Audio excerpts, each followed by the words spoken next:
جزاك الله انا لا اتمنى ان البطوله تروح للمغرب بهذه الطريقه، بس احنا نتمنى نروح تكبير يا اخي. لا نتحدث عن ما هو قاري، نتحدث عن ما هو قاري، عن قارة افريقيا. لجنة الاستئناف في الاتحاد الافريقي تثبت المغرب بطلا لافريقيا. السنغال رفعت دعوة للاتحاد لمحكمة تاس ترفض هذا، وفي انتظار النهائي اليوم قاريا افريقيا المغرب هو بطل افريقيا. اول بطولة.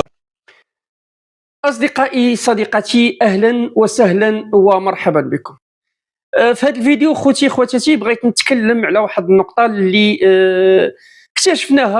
اكتشفها الجمهور المغربي، خصوصا في كأس العالم ديال الولايات المتحدة الأمريكية وفي كأس إفريقيا للأمم اللي تنظمت في المغرب. هو واحد الكمية ديال الحقد والغل والبغض من بعض الأقطار العربية تجاه المملكة المغربية، وخصوصا في مجال كرة القدم، بحيث أن لا المصريين ولا الجزائريين ولا بعض الأقطار الأخرى يعني تبخس المجهودات اللي كتقوم بها الجامعة الملكية المغربية لكرة القدم والمنتخب الوطني المغربي.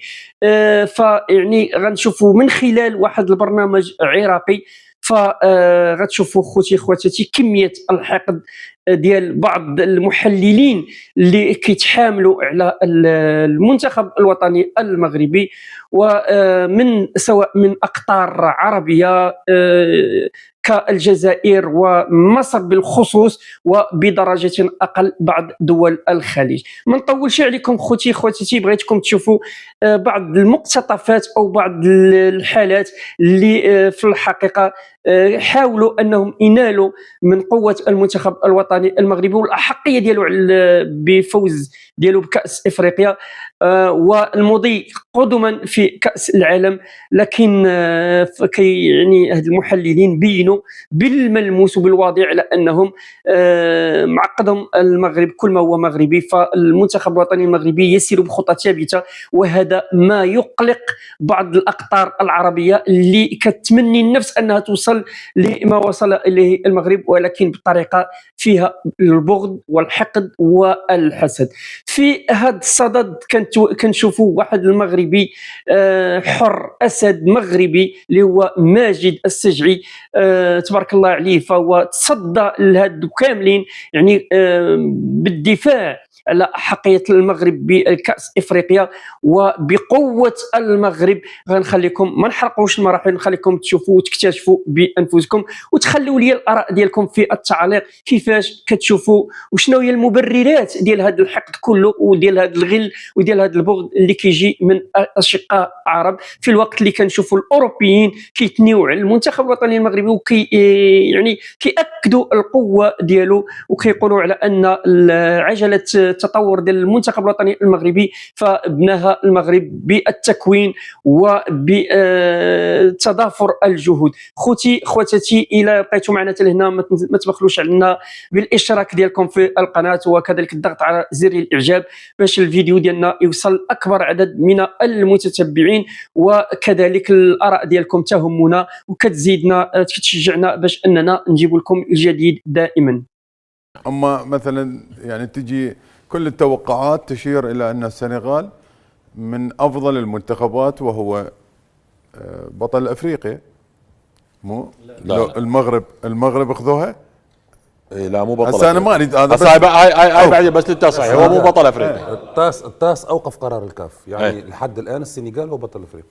المهم ما انا مو هذا بس، لكن هو الاتحاد الافريقي تعلن بأن المغرب متوج بكأس افريقيا في انتظار موضوع الطاس. ننهي الموضوع ونواصل موضوع العراق. لكن هسه انت سويت قلت بطل افريقيا، هسه مشيها مو بطل افريقيا يا اخوي عادي. لا المهم المباراة صعبة بكل مثل ما هسه احنا جاي نشاهد منتخب المغرب يعني سجل الهدف الرابع لاعب منتخب الشباب اللي مستدعيه محمد وهبي، اللي سجل الهدف الرابع على هايتي ملاعب منتخب الشباب. اذا احنا يحتاج لنا هذول افريقيا بالشكل اللي شفته بالبطوله قلت الافريقيه. بطل افريقيا؟ لا ايه يعني قصدي يا اخي هذا منافس. مو ارجوك مشكله يا مو عم. مشكله لا مو هذا الموضوع يعني ترى حساسيه والله. لا حتى جد. اللحظة المغرب من خلال لجنة بطل أفريقي. في الاتحاد الافريقي هو بطل افريقيا يا ولدي الكاس السنغال أوقف قدمت يا- استئناف، السنغال قدمت استئناف انتظار الطاس وانتهى الموضوع. هسه شو نواصل يقول؟ حوار موضوع السنغال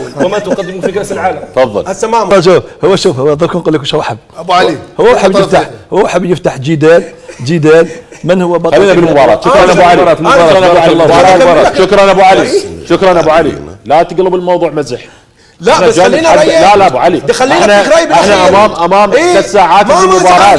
لا حكى الرجل ابو حيدر حكى وخطا. لا هو شنو حكى وخطا او ابو مصطفى. لا لحظه شكرا. ولكن الاختلاف لا تقول مزح. لا لحظه الاختلاف لحظه ما اسمها تقول مزح. شنو مزح؟ شنو مزح؟ الاختلاف لا يفسد القضيه. شنو مزح؟ كلش كيف كابتن ماجد من حقه يدافع على المغرب من حقه. احنا ما لنا علاقه يا حبيبي. هو بطل افريقيا. لا دقيقه لا لحظه حكيم اولا احنا قاعد نتحدث على مباراه العراق والسنغال. الرجل خطا واستدرك. انت رجعت مره ثانيه عدت ليش خطا شنو عدتها وش هو بطل افريقيا؟ شنو يا اخي شنو بطل افريقيا وكيفك؟ ليس بطل افريقيا. لا فاش يا اخي الى الان يعني مش لا بطل اسمح لي كابتن ماجد لو فعل ماجد انت تتمنى ولسه الموضوع معلق في المحكمه. معلق خلاص انتهى الموضوع. بس على ارض الواقع ما زال السنغال بطل السنغال بطل افريقيا. افريقيا. وسيظل انا اسمعني انا اتمنى اسمعني بس انا طب هقول لك بس هقول جمله. انا لا اتمنى ان البطوله تروح للمغرب بهذه الطريقه بس احنا نتمنى نروح تكبير يا اخي. لا نتحدث عن ما هو قاري، عن قارة افريقيا. لجنة الاستئناف في الاتحاد الافريقي تثبت المغرب بطلا لافريقيا. السنغال رفعت دعوة للاتحاد لمحكمة طاس ترفض هذا، وفي انتظار قاريا افريقيا المغرب هو بطل افريقيا. اول بطولة في التاريخ تحسب بخسارة. معليش منتخب المغرب خاسر. هو كلامه قانونيا صحيح. كلامي قانونيا صحيح. معليش خليني ارد عليه قانونيا. انت بتقاطعني مش كل ما اتكلم تقاطعني. يعني لا خلاص مش هتكلم بس ما تقاطعنيش وانا بتكلم. لا تفضل. لا خلصت. لا ابو عمر لحظه تفضل ابو عمر. يعني انا بقول منتخب المغرب منتخب كبير، منتخب عالمي. الكرة المغربية ملهمة للكرة الأفريقية وقد تكون للكرة العربية بالكامل، ولكن ليس معنى ده ان احنا نعزز طلب المغرب بالفوز ببطولة هي اللي هذا ليس قرار المغرب، قرار محب للمغرب، لا قرار لجنة الاستئناف. ما انا فاهم يا سيدي، انا بعيد عن القرارات. حكيم حتى نرجوك. القانون المباراة انتهت في الميدان بفوز السنغال كبطل افريقيا. المغرب عملت احتجاج لدى لجنة المنافسات اللي في القرار الأول أكدت أحقية السنغال بالبطولة، لكن تراجعت في قرارها وأعطت البطولة للمنتخب المغربي على إداريا.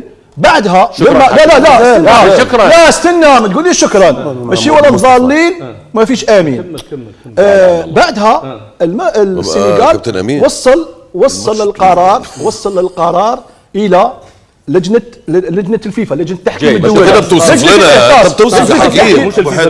لجنه التحكيم الدولي هي اعلى شكرا. معليش مباراة العراق عندنا والسنغال اعلى هيئه قضائيه. انا بدي اقول حكايه. لجنه التحكيم الدولي هي اعلى هيئه قضائيه. ما دام وصل لها شكرا حكيم. ما دام وصل لها القضيه، يعني الان يرجع انه كل القرارات نسفت ويبقى على الميدان السنغال بطل افريقيا اداريا وميدانيا لغايه التحكيم لجنه التحكيم. المغرب بطل افريقيا من خلال لجنه الاستئناف في الاتحاد الافريقي في انتظار قرار الطاس. انتهى الموضوع، نفتح الحوار في مجال ثاني. هذه الاخبار الرسميه. شكرا الكاس هذا الاخبار الرسميه. هذا كلام من يحوز على الكاس. الاخبار الرسميه يا كابتن حكيم. هل السنغال المغرب بطل افريقيا من خلال لجنه الاستئناف في الاتحاد الافريقي في انتظار قرار محكمه الطاس.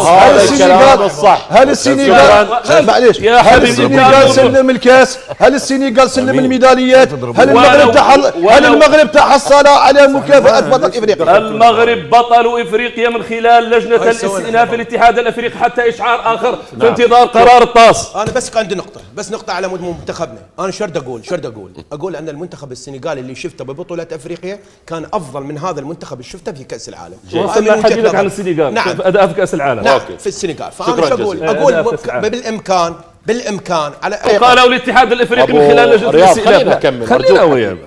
ارجوك اول احنا عندنا مباراه العراق والسنغال، حكيم دخل بغير موضوع وهو كله من فواين ميثم عادل. احنا العراق والسنغال المباراه فريتوا الموضوع واخذت لكم 10 دقائق بموضوع باشكالات ومحاكم وغيرها. ده في موضوع انا تجوني برايي المغرب بطل كاس افريقيا خلاص. شكرا جزيلا حكيم، شكرا جزيلا ميثم. يعني انت الان من مذيع صرت ديكتاتوري. لا قرار ديكتاتوري. تحتكل انت الطاس لم تقرر بعد. الطاس لم تقرر بعد. انت كاس افريقيا للامم بتوقيع مغربي من خلال لجنه الاستئناف في الاتحاد الافريقي في انتظار قرار الطاس. انتهى الموضوع. نتحدث عن ما هو اداري. انت باي حوكمه تاخذ القرار ما دام الامر لم يبت فيه للحين. اذا انت لازم تكون هنا. شكرا. لازم تكون حيادي. مش هنمنح اللقب. شكرا حكيم. اولا حياديتي مع المنتخبات العربيه لا فائده منها. تمام. انا مع العرب قلبا وقالبا. الله من عزف هنا النشيد المغربي والجزائري ما اجي اصطف مع السنغال. عندنا مثل بالعراق تعرف شو يقول حكيم؟ يقول اني واخويا على ابن عمي، مش بالقانون. انا وابن عمي على الغريب. مش على القانون. القانون لم يتخذ اخي هي قانون. شكرا جزيلا. شكرا ابو رياض لا يستفزوك. بس عندي واحده بس. وين الكاميرا وين؟ المغرب احسن منتخب افريقي واحسن منتخب عربي بشهاده جميع الافارقه والعرب والفنيين. بارك الله. بس للفنيين السنغال هو بطل افريقيا. لا نهائيا السنغال ليست بطلة افريقيا. المغرب بطل افريقيا من خلال لجنة الاستئناف في الاتحاد الافريقي في انتظار قرار محكمة الطاس. فيما يخص مباراة اليوم